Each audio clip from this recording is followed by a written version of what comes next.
because I'm getting signals that say I'm late, and I'm getting ones that say I'm on time. It says, okay. So I guess YouTube's being weird today. Hello, everybody. So sorry. I was getting messages that I was live, and I wasn't. And I just got a message saying that you just went live. Yeah, and I just clicked it just now. I've got people coming in now to my chat. Let's start it all over, I guess. Yeah, we could start this over. Why not? Episode 3, take 2.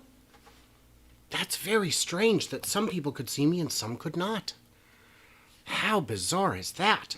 I apologize to everyone for YouTube is being a little crazy today. So, yeah, let's take it from the top there. Episode 3, hey! Fast Charging B&B with Brian and, Bear! Yay, Bear's Workshop. Yay. Very, very strange. Yeah, another CF, but hey, We'll get better and better. Because some people by episode 100, we're going to be doing this blindfolded. Would it be any different? Oh, no, it really won't. Okay. All right. Strange. So, very strange. Hey, let's go to the first article again. Yeah. Ford GT. Apparently, Ford Mustang Mach-E GT has superior handling, ride, comfort, and braking over the Tesla Model Y performance, but there's one major downside. The Mach-E GT only ever gets 5 consecutive seconds of full power, which ultimately makes this incredibly disappointing to drive after a while, and why it can't be recommended over the Model Y performance. So, Brian, what do you think it does in a quarter mile? I think it does 0 to 60 in 3.5, as expected. It gets to probably 75 after 5 seconds, and then it slows down. So at the end of the quarter mile... Does it slow down, or does it just give less power? Gives less power. You're no longer able to draw the full juice. And that's maximum disappointment is what that is. Because... Go ahead. In the Edmunds article, they're saying you can't... Even in track situations, you're going to want to lay into it for more than 5 seconds at a time. And if the battery's not working... We're talking max degradation. Doesn't that car have like a track mode or something in it? I don't know. If it does, what's the point? Maybe it turns off that horrible feature of shutting your car down. I think that I think you had mentioned this earlier that this car is just not ready, is it? It's just the GT is not ready, and I don't know what they were thinking, because you'd have to be the most casual of enthusiasts to actually appreciate performance like that. If you're going to pay extra for a car like that because it's going to be the GT model of it, you're going to want something from that, not just the badge. And that's all they're really selling you at this point. And the question is, will there be like a software update, over-the-air update in the future that will take that away, or is it just a mechanical thing where they can't fix it? Well, it's to prevent battery degradation. So without changing the batteries, I don't know what you could do. Now, it's possible that they could get a year or two into it and see that they were overly cautious with the battery degradation concerns and uncork it a little bit at that point. But what if they increase your performance by 40%? Great, now you got 7 seconds of full power? That's... Yeah, it's like you said, it's not ready. If it's battery degradation, then there's a cooling issue. Maybe they have too many cooling lines. You saw the Sandy Monroe video, right? Hey, what's 100 pounds of pointless hoses and tubes between friends, right? So, something like 18 feet of it or something like that. It's like a small intestine. Yeah. But maybe a little bigger. Yeah. So let's move on. Let's move on because we're running behind. Do you have any chats that you need to? Nope. Just everyone. Jeff Songster says overheating battery. It's got to be, Jeff. It's got to be. Instead of a pony car, Jeff suggests it's a mule. Yeah. When it goes, it does its job, but sometimes it just doesn't feel like it, and you got to wait. The Mach-E is the best EV outside of Tesla, and that is scary. That wasn't well thought out. and the volume knob is glued onto the screen. Yeah, Yeah. that's pretty awful. I've got a couple good mornings and I got a couple good evenings from people around the world. I got Sue telling me that she's my biggest fan. I hope that's not Nice. like a misery type of thing, but thank you, Sue. I appreciate that. And David Wilson says hello. Nice. So let's take a trip over to our next article, which is about the VW ID Buzz. Yeah. Now, this is the microbus that's concept that's supposed to come out in 2024. This thing's supposed to have a whopping European rated range of 300 miles. I'm not impressed with that. I'm hoping that VW in the next 3 years could do something to increase that. They're actually going to put this thing out with a pretty small battery. I think it was 45 or 48 kilowatts on the low range. If they can if they can get that kind of range on a battery that size, that makes me very hopeful for their next generation of efficiency. Yeah, well, don't be that hopeful because that 48 kilowatts was going to get them 200 miles. On the NEDC cycle even. So 150, 160 miles of range. Well, yeah, you're looking at a 2010 Ford Focus EV that gets 100 miles. That's what Ford did 7 years ago. Yeah. So you'd think that they could do a little bit better than that. Well, I think they can, and that they're being and that they're rationing batteries. Well, And for a lot of Europeans, that's sandbagging. Adequate range. Maybe, but the big guys don't usually sandbag. When Ford announced their specs, they simply hit them. Yeah. And I just think they know that battery constraints are going to be an issue, and for that, a lot of European markets, the range is adequate. And at 40,000, I think something this cute would sell like hotcakes. I think it's cute. Probably not for me because I'm not going to fit into something like that. Not unless I have my legs amputated, but that's still going to be a problem driving it. But I don't anyway, recommend that. What was that? I don't recommend amputation. Oh, okay. I'll take that under advisement. No one's ever tried to stop me before, but Yeah. it's good information. I think in terms of size, it'll compete with the Model Y in that it is supposed to have a third row, but that it'll be not super comfortable. And in terms of, the head space, it looks, the headroom, it looks Yeah. compact.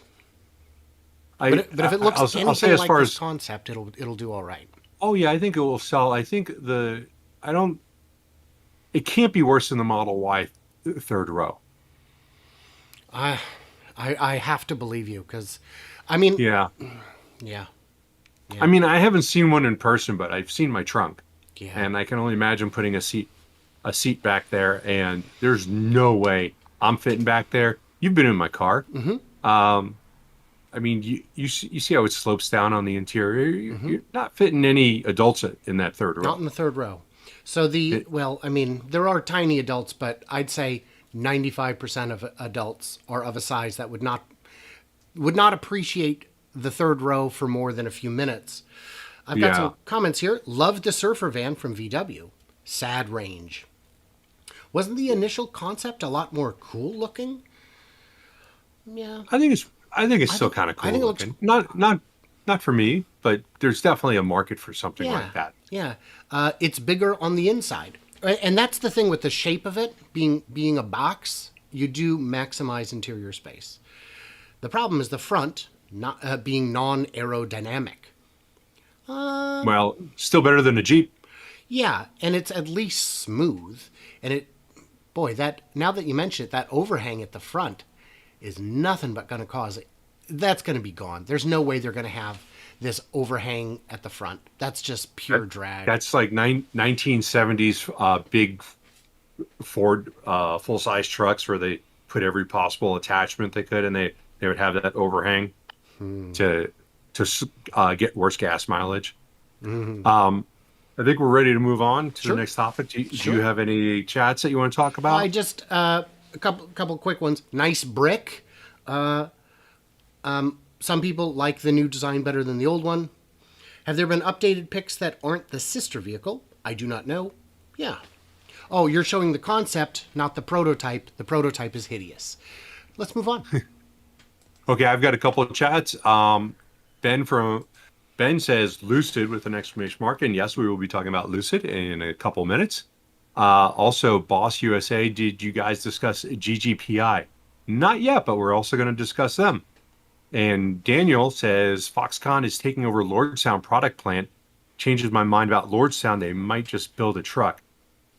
I don't know about that, but it's better than what they were doing because they were lying.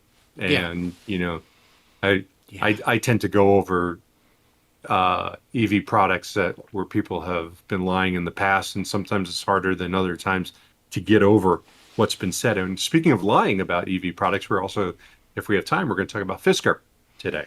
So let's keep moving. Yeah, let's keep moving. So Torque News, the least reliable of the EV guys, mostly because he just steals everybody's content and makes every video exactly 10 minutes, even when it doesn't need to be. Study, 3-year maintenance and repair cost difference between ICE and EV, just $235. How do you feel about that? I feel like this is a bogus study that was probably paid for by GM, Ford, or someone else like that. This is definitely an article that Sam Alexander wants to get his hands on and let him tear it apart and go down through everything. I just thought nothing in here is true. This is fake news. This is definitely something that is not true. The basis, if you look at their 3-year costs, I'm going to look at my screen on the right because that is so small that an ant can't read it. They're counting in repairs and maintenance, things that the manufacturer pays for. Mm-hmm. So you're talking about warranty items. When people talk about maintenance on an EV being a lot less than an ICE vehicle, they're talking about maintenance. They're not necessarily talking about repairs or things that might go wrong with it. Maintenance includes oil changes, coolant flushes, batteries, things like that. Tires, when you want to compare the EV repairs against the gas repairs, you got to compare the things that are different. So we've got wiper blades on this list. The number one customer paid service part was a wiper blade. Why is that even on the list? We're trying to see what the differences would be between an EV, which doesn't have oil changes, which doesn't have coolant flushes, or you don't have to add power steering fluid. We want to compare those items, not wiper blades. But they've got other things on here, exterior moldings. If there's a car that has to get their exterior molding repaired in the first 3 years, it's not a maintenance thing. That's just a problem with the car. It has nothing to do with the fact that it's an EV. Right. That can happen on any vehicle. Now, they do have some things on here like the HV battery and an electric drive shaft that's a manufacturer paid thing. But occupant sensor, you have those in every cars. We're interested in the things that are different and what's going to cost you less, because those things, besides the HV battery and electric drive shaft, those things are going to go bad in both cars. We want to see where we're saving money.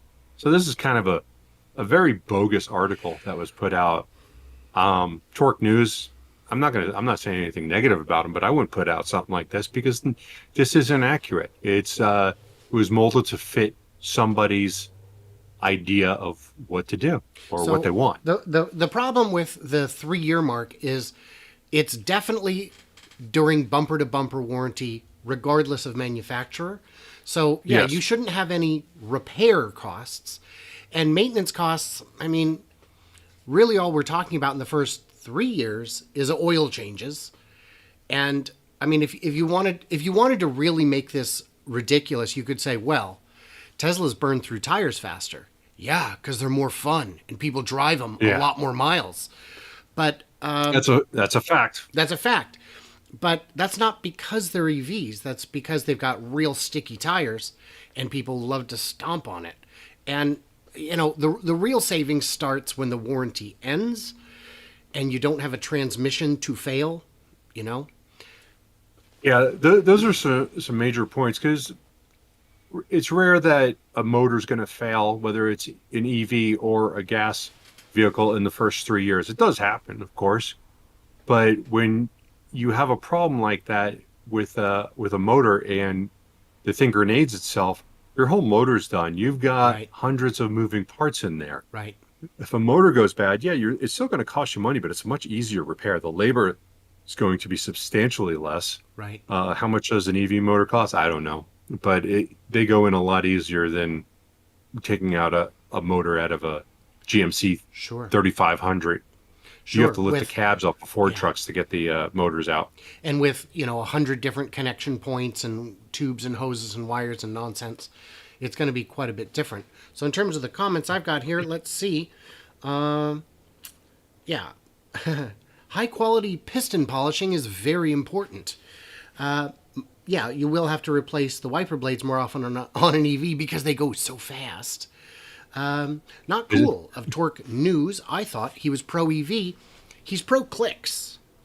He lives and dies by the clicks. All that weight and marvelous torque. Yes, that's gonna chew through tires. Yeah. Headlight fluid is very expensive. Yep, that's correct.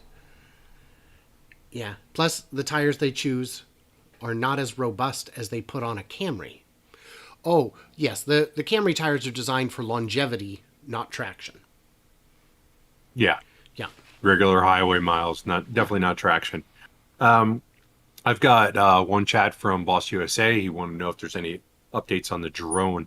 I assume he's referring to the purchase of the new drone so that we could zoom in on Lucid and see what Peter Rollinson is eating for lunch, which is our goal. We are very close to purchasing the new drone. We're hoping to find a better deal out. We're looking at the Mavic Pro 3. Came out. It was a little bit more expensive than I thought. So we're going to dig in the backyard and maybe look for some oil for some ICE vehicles and sell it to them. Oil's still pretty pricey. So is gas. Keeps going up around here. How about you, Brian? Yeah, it keeps going up. It absolutely does that. What are you looking at for a gallon of regular gas? I think about $3.65. Okay, we're about the same. Every time I got to fill up my F-250, I kind of get a little nauseous because the amount of money I spend to fill it up is about half the money I've spent to drive 20,000 miles in my Model Y. Yeah. No joke. No joke. Yeah. And we covered that last week, or no, the first episode, if you want to go back. Yes, we did. Yeah, it's crazy. Should we move on? I'm ready to move on. Let's do it. Oh, I can close that. Inside EVs, chip crisis, Volkswagen not making any MEB-based EVs in Germany this week, lost production 5,000 units.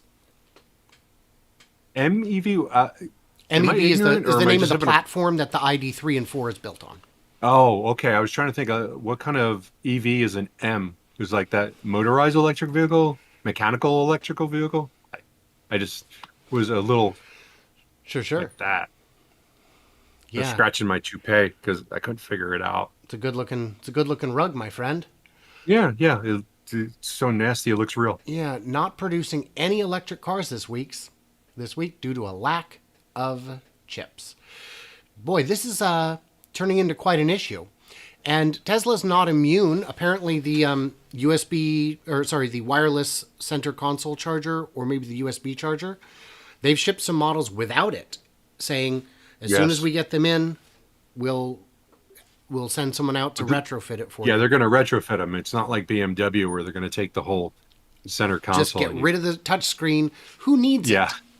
And by the way, we'll give you $500 off. So are any companies out there, the chip manufacturers, have anything to say about this? NVIDIA CEO expects global chip shortage to last into next year. So can you think of a reason why there's actually a chip shortage? Are we consuming more chips than ever? And I would say the answer is absolutely yes. Because a new car has more chips than ever, and there's more electronics that people are buying every day than ever. Things even like Starlink apparently is suffering chip shortages in terms of making the Dishy McFlatface. I love that name. I hope they don't change it because it's now going to be square. Did you see that? I did. Starlink? Yeah, it's going to be apparently that square. reduces manufacturing costs without compromising on transmission quality. So Maybe they yeah, can call it something like SpongeBob or something. I think it already has a nickname, but I have not seen. Yeah, so I know that you know about who is it? Samsung building a chip fab in Arizona? No, it's Intel. Intel. That's right. Yeah, but they're always building a chip factory, and they've got this. It's like a Winchester house because they just keep adding on to it. This building's been there 30 years and it just keeps getting bigger. And people are just like, oh, well, Intel's expanding. They're putting $5 billion into it. Now they're putting $10 billion into it. Whenever you drive past it, you can see it from a distance and it's always under construction. And this has been going on for 20 years Wow. that this thing is, they're just keep expanding it. And I've been in a fab before and I know what it takes.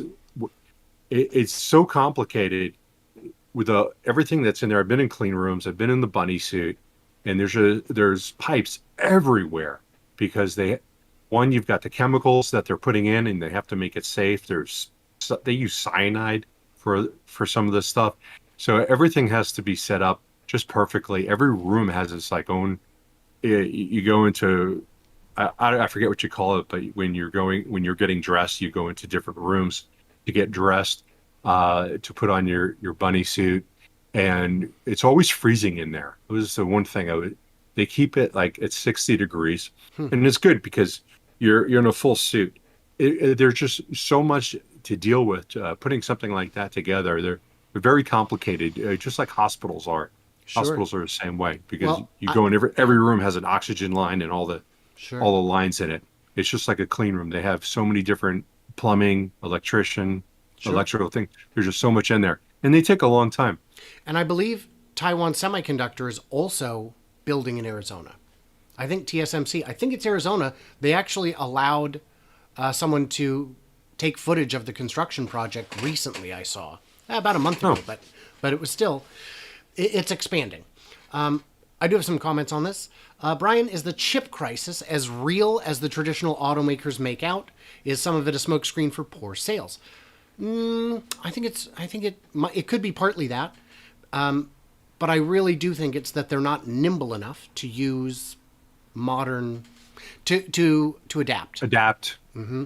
Adapt. Yeah, they could adapt better, but I think it's real. For the points that you've already said, there's just such a demand because people are getting so much money in their pockets right now and they're spending it.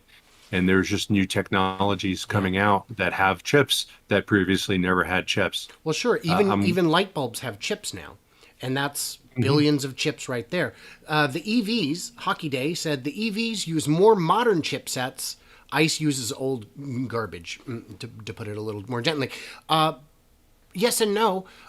Your power windows have a chip.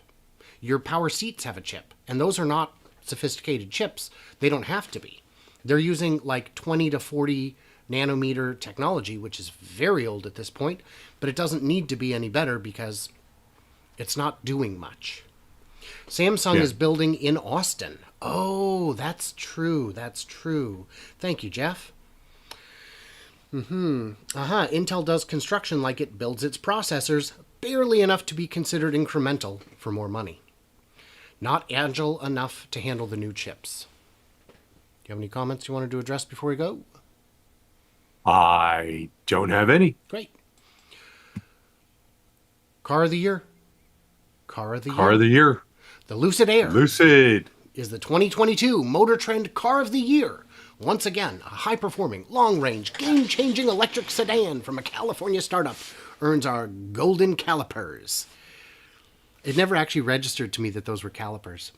Not sure how I... Yeah. And of course, there's a lot of Tesla fans who are furious about this, but why? Tesla doesn't have a new car this year to even be eligible.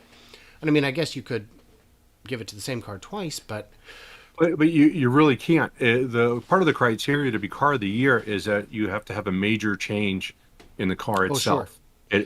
Either all new or major change. Now, you could say that the Plaid S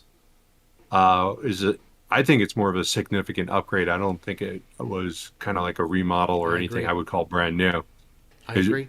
I mean, the Plaid S is just more of a feature that you can get because Sure. the long range is very similar. I mean, they changed a little bit of the body style, but not much else. I don't think the Model S even qualifies. No, no, I would agree. And what are we talking about when we say car of the year? I assume we mean a step change. And this could very well be a step change. For a first offering, the reviews I've seen have been very encouraging, with the only downside being the cost and the fact that they're just not shipping very many yet. And You forgot about the most important bad thing. They don't like me. Oh yeah, that's just stupid, is what that is. Their their intransigence is costing you, the problem being that you have to go buy a new drone just to adequately cover it. You know, I know, And it's still not going to be adequately enough. right, I mean, it's a 5 times drone. Okay, 5 times closer is not right, right. Well, and this where we morning, want to be. Warren Redlick discussed a couple of your drone videos, saying they haven't even poured concrete yet, and I'm pretty sure they have. It's just very hard to see from such a tremendous distance. Well, that would be Warren commenting without actually watching the videos, because in just about every video since I'm going to say let's say June or July, they started the caissons. Caissons are concrete pilings that go into the ground. I'm guessing they're 20 feet long. They're made out of rebar. They drill a hole with a big auger, pull out the dirt, drop in the rebar form, which is circular in shape, and they pour concrete into it. And they've done around 1,500 of them. And that's covering the majority of this phase, of phase two. So they've got that all done. Now they're doing trench. Maybe there's a couple here and there that still need done. Now they're doing trench work because they need to put in the utilities. At the bare minimum, they'll need bathroom utilities will need to be underground. Most of the other stuff that they can put above the foundation, but they're not doing this the same as they're doing in Tesla, where Tesla would do their footings and then move on, and then someone would come by 3 weeks, 4 weeks after it cured, and then put up the steel. They're laying down all their caissons, and then they're laying down a big foundation. And they'll probably do it in sections, of course, but there's going to be a very, very large foundation put down there, spreading probably about 40 acres of area, maybe 50. And that's the thing, is it is ginormous. It is so... The building that they have now is significant, but this expansion is monumental in scale. 2.6 million square feet in addition to what they already have. And it's funny because when you look at the pictures from the air, the existing buildings don't look big, but you've seen it in person. Yeah, in person, it's a formidable building. Yes, it is. Yeah, Jeff says... Well, congratulations to Lucid for getting this award. Yeah. I do wish them the best, even though they call the police on me. Yeah, and Jeff said 25 delivered. Yeah, aiming for 500 this coming year? Well, we'll see. I mean, they've got really grand ambitions, but they've delivered more than, what did he say? Well, he said 25 because on the earnings call, the CEO said we've delivered dozens. So everyone goes, okay, so 24 plus. It's probably 25. Feels like the sort of thing you would know off the top of your head if you've only sold that many. Yeah, it's weird the way that they're doing their deliveries, since we're still talking about Lucid, because you think it's like, all right, this car's done. Let's get 6, put it on a car hauler, send it to where it needs to go, deliver those 6. But they're turning it into an announcement every time and trying to drum up support. But if my car is waiting for 5 other cars that are in my area to be built, well, I guess I've already waited 6 years. So, but still, it's like, just get them out as quick as you can. You know, as they get towards the end of the year, they're going to be pushing these things much quicker. Sure.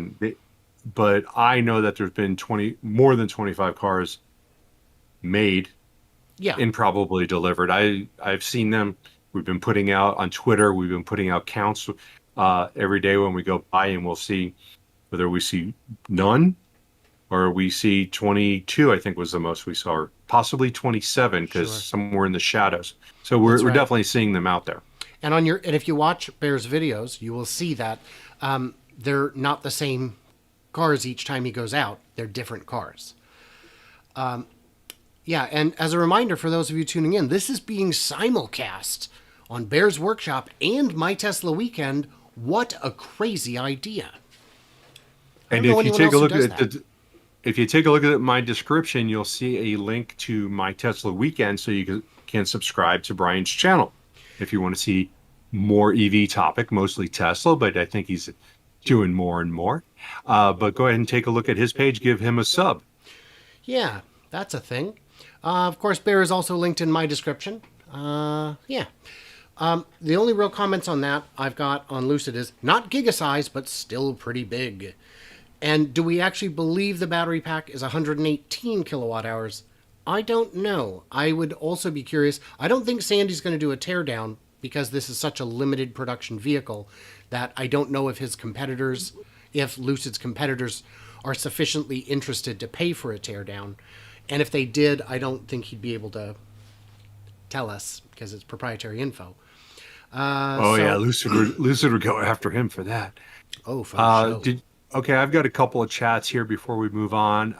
Sue says, sort of off topic, but has Lucid come out with the prices of the car or what they will cost around, and when is the building going to be complete?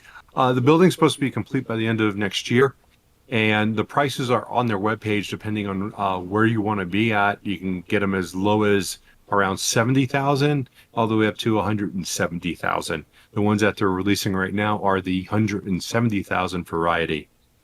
Boss USA says Lucid is way undervalued based on Rivian, which we're going to talk about in a couple minutes. That's actually our next topic.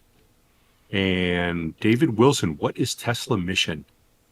Is that to advance make everyone EVs? No, to increase to expedite the transition to a renewable future, something like that.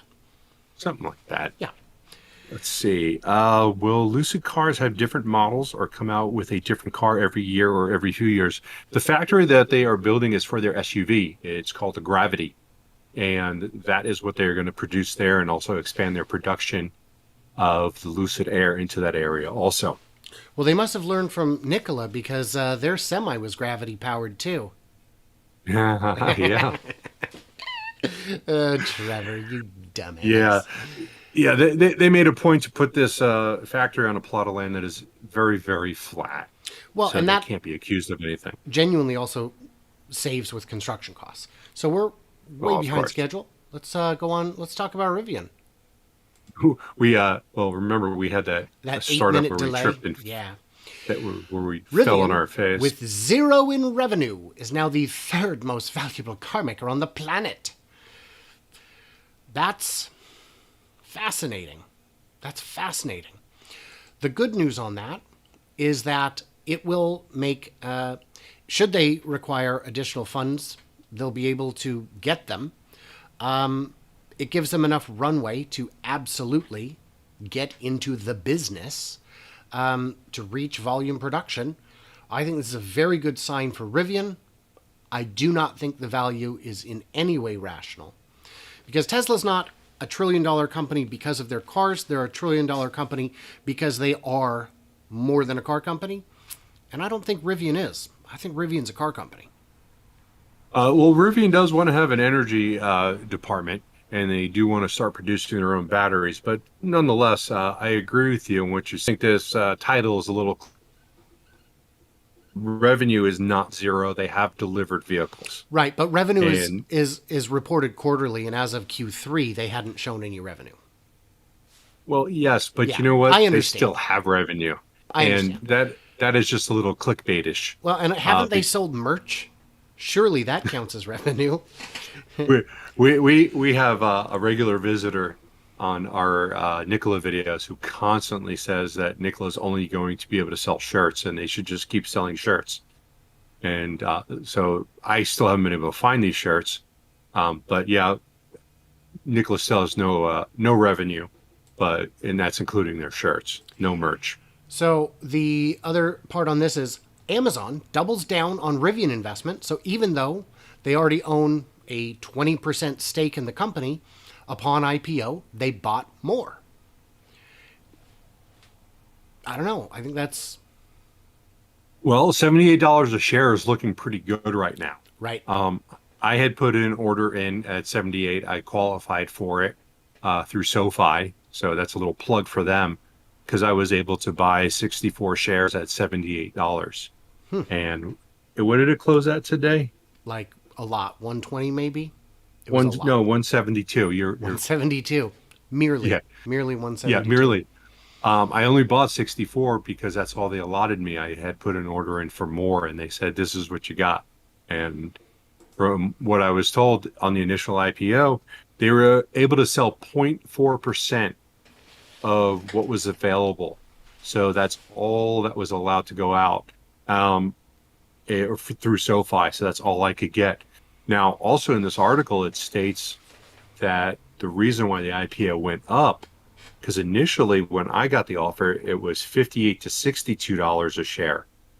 And then Amazon bought 20%, they put an intent to buy 20% of what was available, which meant that they ended up releasing it higher. So Amazon just costs everyone who was part of the IPO about $20 a share. Thank you, Amazon. Yeah. So I'm looking at the page that's showing largest automakers by market cap, which is still on the Rivian topic. Tesla, Toyota, Rivian, number 3 in the world, ahead of every legacy maker except Toyota. And I do think that valuation may be a little premature, but, if investors, you're not selling your shares, so if those aren't going back on the market, the float is reduced. But ahead of Volkswagen. And then we go down the list a little further. Number 8, Lucid. Speaking of Volkswagen real quick, David Lee, he picked Volkswagen to be the first legacy car maker to go out of business, to go bankrupt. Really? Yes. And of course, it's got to tie into their debt. And that's what I'd love to see on a chart like this. Put that company's debt on there also. Yeah. But go ahead, number 8. Tell me about number 8. Number 8 is Lucid. Lucid Motors, ahead of Ford. Ahead of BMW. Ahead of Stellantis and Honda and Hyundai. Ahead of Hyundai. Now, to be fair, I think Hyundai's auto division is broken out separately from their entire business. Because their entire business all combined is worth... they're in everything. They are. They are out there on everything. Yeah. Mike Buchanan said, have they manufactured at scale? No. Do they have energy, insurance, etc.? No. Unnamed man said, FOMO crazy. Fear of missing out. For sure. So, it'll be... Rivian and Lucid are for people who are looking for the next Tesla. There is only one. There is and will only be one Tesla. You know what? I agree with that, and I don't think these other companies or Rivian should be evaluated quite so high. It strikes me as a little... But I've got my shares, so I'm happy with that. I don't know how long it's going to stay at $172. I don't think it's worth that. And I have sold some of my shares already, not the 68, but I bought some also right at the IPO. And I've already sold those, and I made a little bit of coin on that. But I don't see it staying up here. Though I do think Rivian does have a real future. I do too. And remember, the valuation for a lot of investors isn't what it's worth today or next quarter, but 10 years out. Is it worth $152 billion 10 years out? Maybe. It depends how efficiently they can ramp and how quickly they can reduce costs to get a consumer product that people can actually afford to buy. Yeah. And since we're just about wrapping up with Rivian, their new factory, now the latest rumor is that it's going somewhere outside of Atlanta. Previous to that, it was outside of Fort Worth. And previous to that, it was outside of the Phoenix area, which we really had our fingers crossed. I heard that the reason Arizona was not picked was the lack of workers. Yeah, That was, the market's getting, I imagine, pretty tight for quality engineers. yeah. Though we do have a lot because we've had a lot of big companies, engineers, besides Intel, we've had Motorola. Uh, there's just been a lot of General Dynamics. So there have been a lot of companies like that that could support it, but not enough to give Rivian comfort to build a factory. Though I heard that they did buy the land, so they still own the land.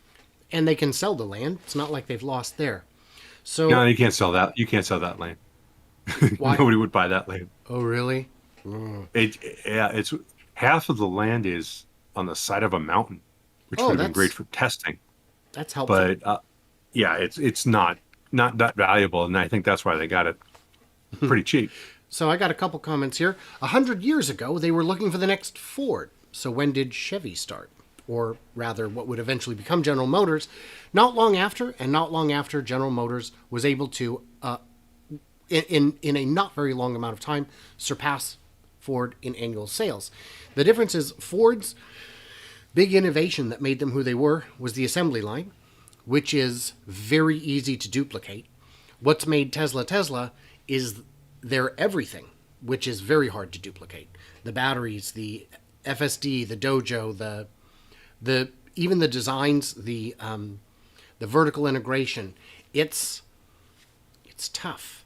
It's tough. And There's one thing that you're missing there. They've gotten rid of the corporate culture that can destroy a company from within. I've worked for some major companies before, and committees, meetings, just going or doing the same thing over and over, thinking that you're saving money when then you reverse it to save money, right. and just repetitive things like that. And they've got rid of that, making things not as complex. You look at a Tesla, they're minimalistic and they're saving money, but still making a better product. Because I couldn't figure out how to open my glove box on my Cadillac Escalade. Couldn't find the button. It would always move on me. But so there's just too many of them. Rob Markovich asked, is it wise for Rivian to attempt to scale two different vehicles simultaneously? I would say it's not necessarily wise, but it's not a critical error. You're talking about the R1T and the R1S? Yes. I don't think there's that much difference Right. between the two. I Isn't think it just a differences matter from of the skateboard up? yeah? And it'll be, difficult, but it won't. But I don't see it as being a problem. I heard Tennessee may get a Rivian footprint. Bear should sell the Rivian while you can. I made money on the blip of QuantumScape. Glad I got out when I did. And why does Rivian need a new factory since it has a giant place in Normal, Illinois already? Could be that to produce more. Yeah, and new factories are purpose-built, where old factories, hermit crabbing into an existing facility can be difficult and cause long-term efficiency problems. And even at $30 a car, over 10 years of 2 million units, you're talking billions of dollars. Yeah, and not only that, the factories take years to build, from designing, from permitting, and depending on where you're going. Sometimes that permitting can take a very long time, like Germany. But you need to stay ahead of the game. And if you have if they end up having so much demand that they can't keep up, then they're going to be in the situation where Tesla is right now, where they're desperately trying to make factories as quick as they can. And it takes a lot of time, money, and resources. And you get them done now, you're going to be ready. Plus, they can part of their factory expansion is going to be for batteries. Absolutely. And everybody Hopefully. needs batteries. I hope so. I hope everybody is able to develop a core competency in battery research, development, and production, because that's, for the next 10, 20 years, it's going to be nothing but battery crunch. Do you have any comments you need to address before we move on? No, I'm good to go. Let's talk about Polestar. Well, we could talk about Polestar. That is a Polestar. I have seen one of these and I've been in one, but I did not drive it. This vehicle is kind of Ford Fusion-like, but if you like it, great. But they have actually delivered about 10,000 of these. Polestar is backed by Volvo, and they are made in China, and they are being sold here already. So if you're worried about China coming to the U.S., they're already here. These are Chinese-made cars. We spoke about Volvo last week, and that's what made me start thinking about Polestar. And then also, they had a SPAC. They are publicly traded under Goris Guggenheim. I kind of really like that name, Goris Guggenheim. Very fancy. That's a Chinese fella, right? Yeah, he's Chinese.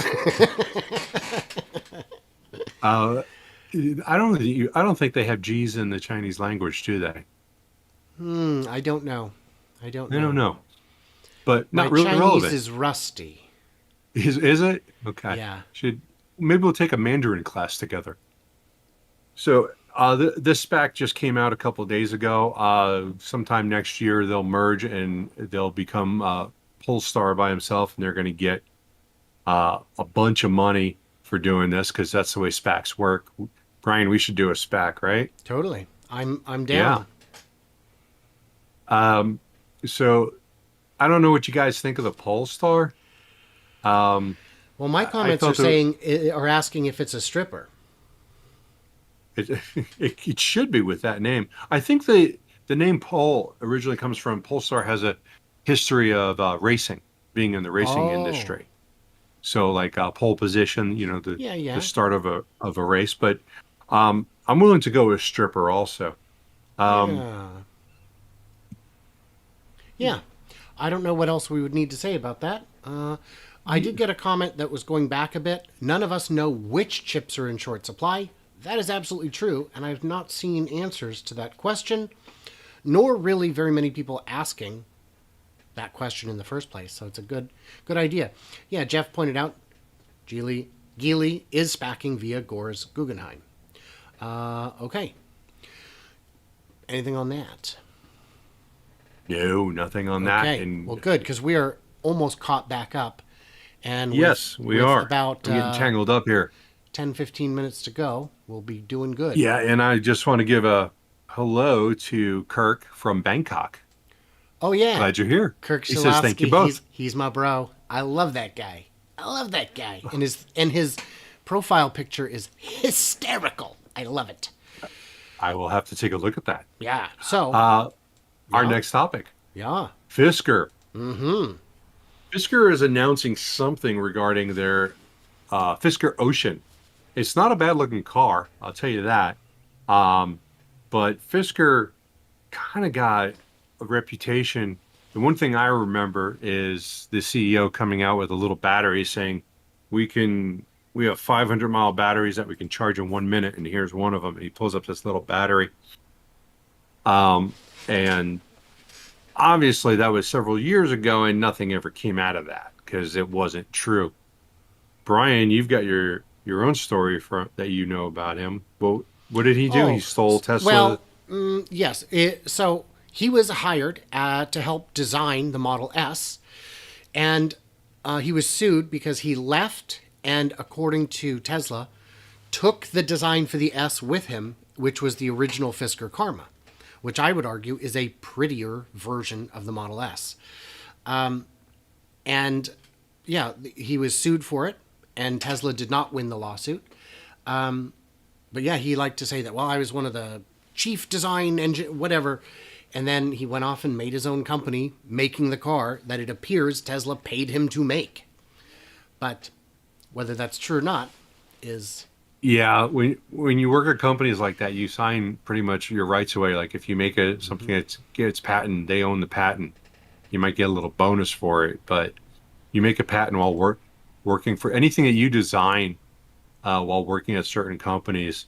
Even if you're not making it for them, they can take the legal right for it. Sure. Well, that just means the contract was too weak.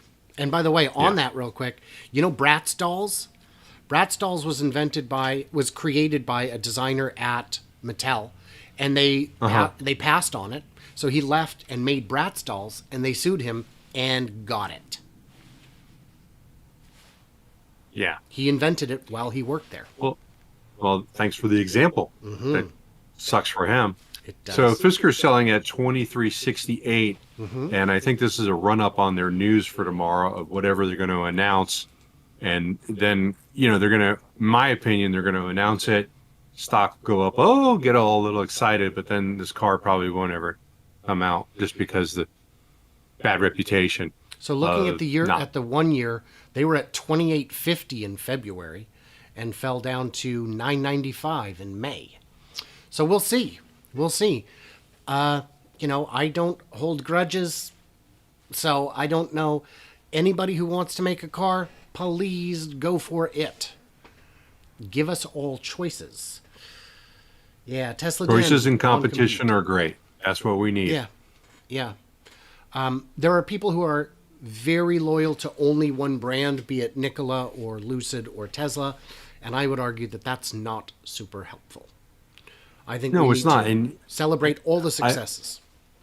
Right now, as far as I'm concerned, I'm only going to buy Teslas from now on, but I am still going to look at everything else objectively. I'm not going to hate on something because it's not a Tesla. Sure. And if something comes out better than a Tesla, I'm not going to say I want to jump ship, but I could jump ship. You got to be open-minded about things and not just hate on something just because you're stuck in your little world. So Mitradate asked, how many cars has Fisker sold? Fisker, I barely know her.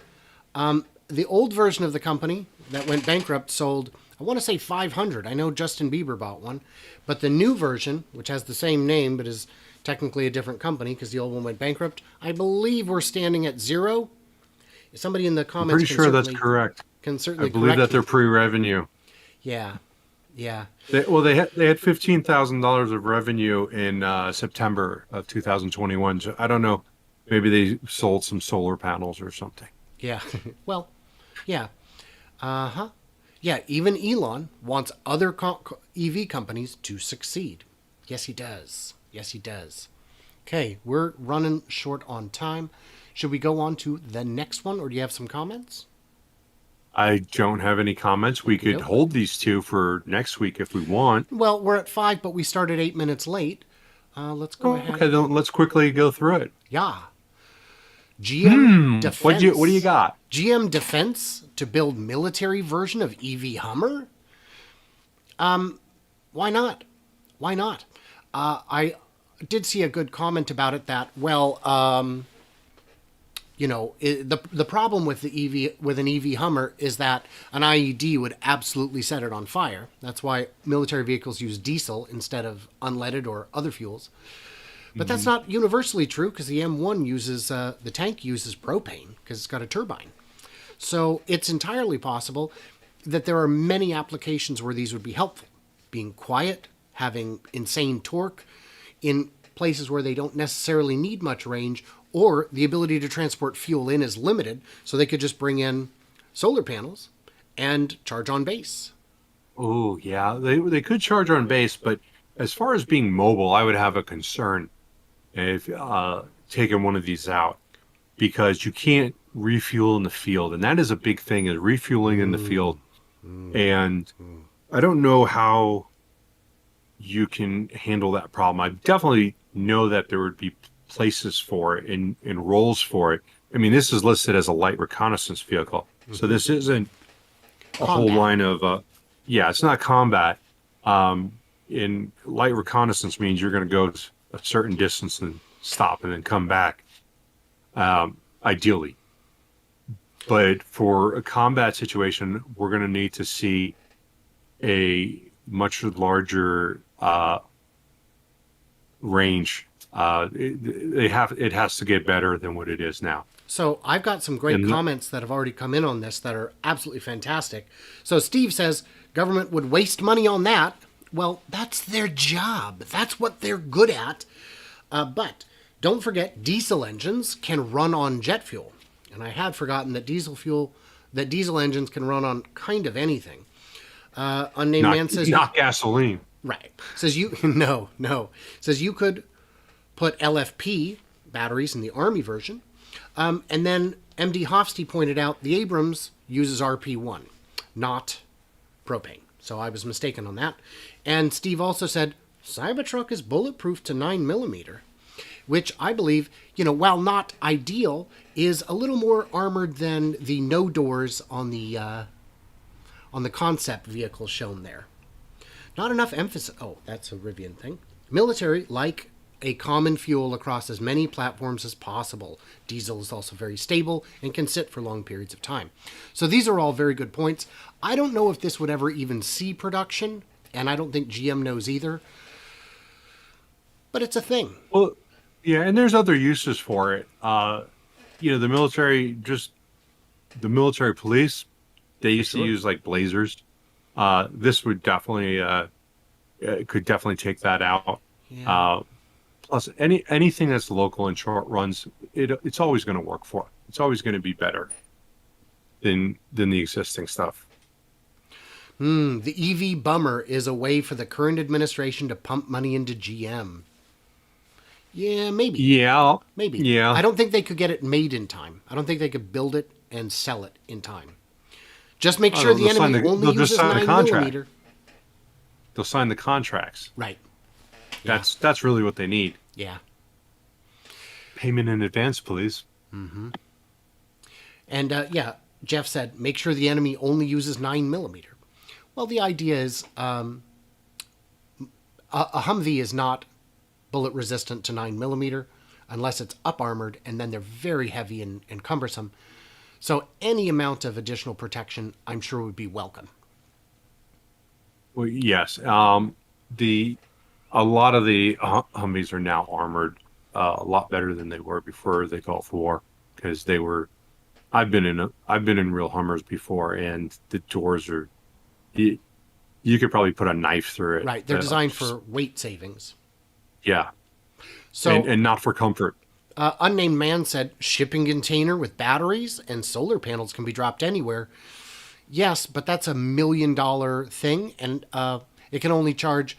I know when Tesla would bring out mega packs on a flatbed to alleviate holiday charger congestion, it's only good for 100 charges of a Tesla.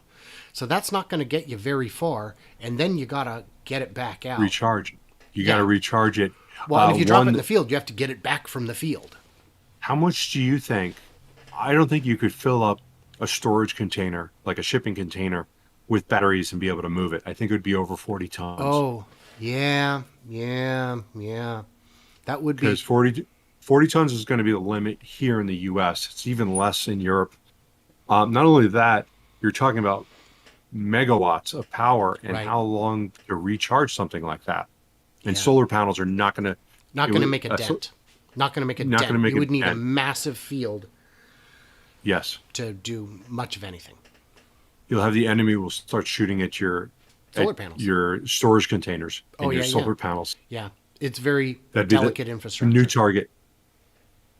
All right, so last topic. You ready for the last topic? Absolutely, go for it. All right, this is sort of over in nearly my hometown. The city of Mesa in Arizona is buying an electric fire truck. And this is the first one from E1. This is their first order. I don't think it's going to be that color. But no. It looks like an RV. Yeah, it does. At least the color scheme does. Yeah. It's going to come with a 360 kilowatt battery pack. Yeah. And a 400 kilowatt motor. It does say in here that it's going to have an emergency backup power, a range extender. That emergency backup power, while maybe able to extend the range on the vehicle, is probably also going to be used for when they get to a fire. They have a lot of equipment that needs to run that take a lot of electricity, and they currently have generators on these trucks, and they run massive pumps to knock people over, when they spray people in crowd control. Sure. But you got to have a massive pump. It takes a lot of power. And they usually have diesel generators on those trucks in order to do that. So you would need to replace that. So while it could be used for that, it also may be able to extend the range of the truck, which I don't think is actually in here as far as the range. I don't think the range is as important on a fire truck. No. Generally not, I would assume. But that is a massive battery pack. Yeah. And after every little run, they almost universally go back to the station where they can charge it back up. So I think that's a pretty neat one. I hope they don't have to go to the Tesla superchargers. That would be a real inconvenience for me.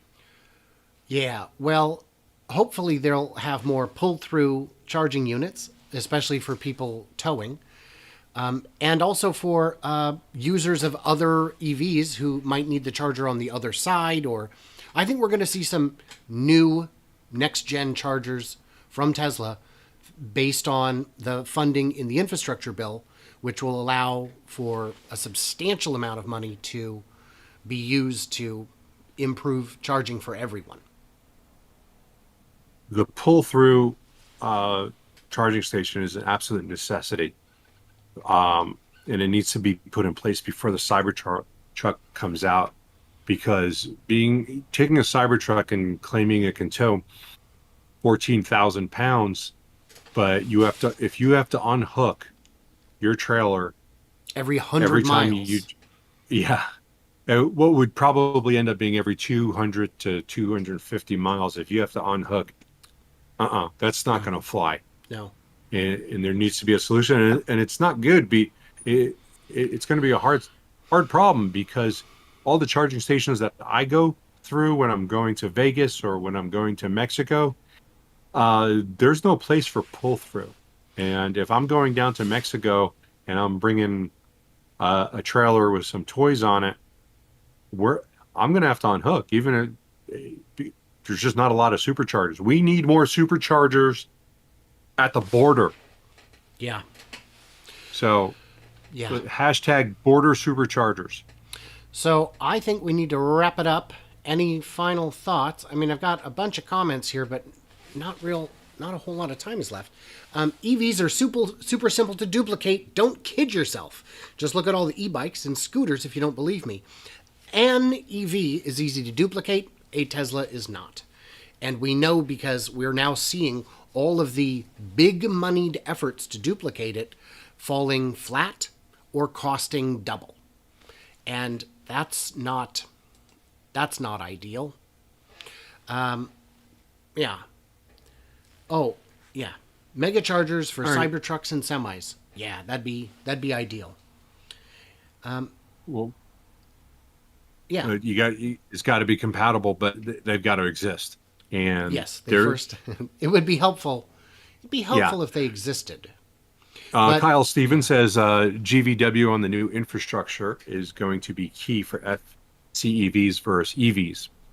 I think there's a lot of things that are going to be key in this bill, and I'm sure it's going to be extremely confusing and extremely convoluted as far as where the money's going to go. Like Elon said, open up the books. Let's see where all this money's going. And Kyle Stevens also says open source charging plays. Yes, I would love to see that. Absolutely. Oh, absolutely. Wouldn't fire trucks have destination chargers? Absolutely. When they get back into the station, they'll refill the water and plug it in. Preferably to the correct ones. So I just don't think you probably want to jam a fire hose into the battery port. But I mean, give it a shot. I don't know. What's the worst that could happen? At least you know where the fire department is. That's true. Paul says, thanks, B&B. Very enjoyable podcast. You're welcome, my friend. I appreciate you coming in and chatting at us. Yes, unnamed man, mega chargers spotted at Giga Nevada. We've seen that in the last about week, I think. And we even got to see a Tesla Semi at it. What we don't know is if it's the same one they've been driving for years. My guess is that it is, but we don't know for sure. Luke says, cool, guys. Thanks. Thank you, Luke. And I'm going to give a quick thanks to my Patreons, who get early access, bonus content, an ad-free experience, and to help keep the channel running for as little as one smackaroo bob a month. And Bear's got a link to his Patreon as well on his channel. And for those of you just tuning in, I'm so sorry you've missed the entire show, but this is every Tuesday, 4 p.m. Oh, that's too many. 4 p.m. Pacific time, and it's simulcast on Bear's Workshop and My Tesla Weekend, which is pretty weird. I don't know of anyone else who does that. That makes us. We are innovators. Innovators. And, yes. And I want to thank Tesla Dan for his super chat. I appreciate that. He also asked if there's any word if Pierce is doing any EV fire trucks. They're among the most popular fire truck being branded, and they're owned by Oshkosh. That's something that we can look into. And yeah, I think that's a good topic for next week. Yeah. And Kyle says thank you to you, Brian. And he says thank you to me. And thank you for being here. We appreciate you guys joining us this evening. And like Brian said, thank you to all of our Patreons, Brian's and mine, that you help keep us going. And we do appreciate all of that. We will be back here next Tuesday, as Brian already stated. I'm going to be a little bit less messed up because of my computer issues that I've had today, which I think I hid from you guys quite well. But I spent the last 2 days getting this ready for this moment because I couldn't be here without you guys. Yeah. Couldn't let you down. And if you're watching this later, if there's anything we missed or misunderstood, leave it in the comments on either video. And great. Thank you. I don't know. So I guess that's it for this week. And I'll